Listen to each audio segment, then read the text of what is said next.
ukuphupha imali ema-coins, imali emaphepha.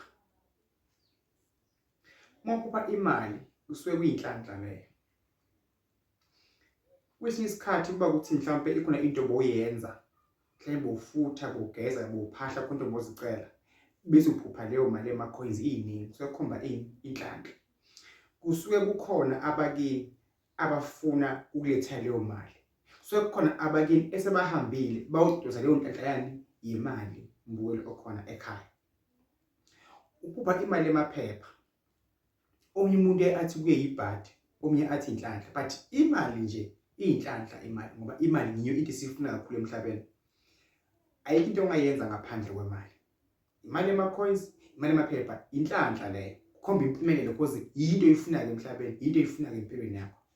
So unless mawumuntu ophanjaniselwe ke emalini emaphepha, ngoba ungayiphupha imali emaphepha uthona yibhadi. Ibhadi kanjani? Ngoba imali ivele yiyo into oyifunayo vele kahle kahle le. Uwina imali eningi stack semali, mhlawumbe uwina 3.5 imali emaphepha. Uvusa uyagembula, udlala leyo lotho, uwine leyo mali. Ibhadi kanjani ke? Inhlanhla kahle kahle. So amaphupho amanye ayakhuluma, amanye amaphupho sakhomba nje ukuthi uyaphila kahle kahle. Akusinto efuna uyinake empeleni. Imali nje inhlanhla. Imali ema-coins, imali emhlophe nje inhlanhla. Imali emaphepha inhlanhla. Ubona uma wenza izinto zakho esikhathini esiningi, awusimbi uvamise ukuthola imali phansi uma uhamba edrobheni.